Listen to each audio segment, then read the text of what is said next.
आधी रात का समुंदर। एक छोटी सी मछुआरा बस्ती के पास एक समुंदर है जो दिन में तो बिल्कुल शांत लगता है, लेकिन रात होते ही उसके लिहारों में अजीब सी खामोशी और एक अजीब कशिश आ जाती है। बस्ती के लोग कहते हैं कि रात के समय कोई भी समुंदर के करीब नहीं जाता, क्योंकि एक अनदेखा शिकारी उन्हें अपने पास खींच लेता है।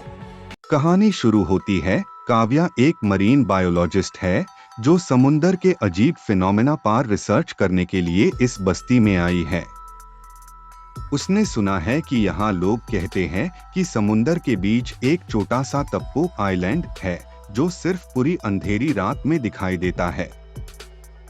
लोग मानते हैं कि वो टापू एक शापित जगह है जहाँ पहुँचने वाले कभी वापस नहीं आते। एक रात काव्या पूरी तैयारी के साथ अपनी नौका बोट लेकर समुंदर के बीच उस टापू तक जाने का फैसला करती है। उसने अपनी टीम को मना कर दिया था क्योंकि उसका मानना था कि ये बस लोगों की कहानियां हैं। जैसे ही उसकी नौका समुंदर के करीब पहुंचने लगती है, हवा एकदम भयानक हो जाती है और समुंदर की लहरों का रंग काला हो जाता है। जब वो टापू पर पहुंचता है तो उससे कुछ अजीब चीजें दिखाई देती है। टापू पर पुराने समय के मछुआरों की टूटी फूटी नौकाएं हैं, लेकिन कोई लोग नहीं। जमीन पर कुछ अजीब से निशान है, जैसे किसी के हाथों ने मिट्टी को खींचकर बनाया हो। एक पुरानी मूर्त मिलती है जो एक काले देवता की है, जिसे लोग जल रक्षक कहते हैं।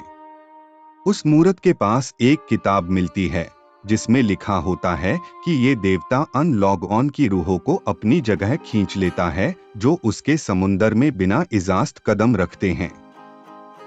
काव्या को रियलाइज होता है कि उसने गलती की है।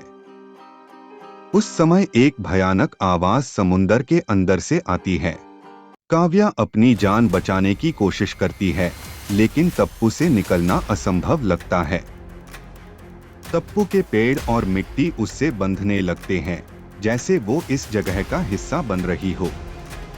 आखिर में काव्या अपना वॉइस रिकॉर्डर चलाकर सब कुछ रिकॉर्ड करती है और समुंदर में खो जाती है। अगली सुबह काव्या की नौका बस्ती के पास मिलती है, लेकिन काव्या कभी नहीं मिलती। उसका रिकॉर्डर सुनने पर सिर्फ एक हाई लाइन बार बार सुनाई देती है, जल रक्षक अब मुझे ले गया है।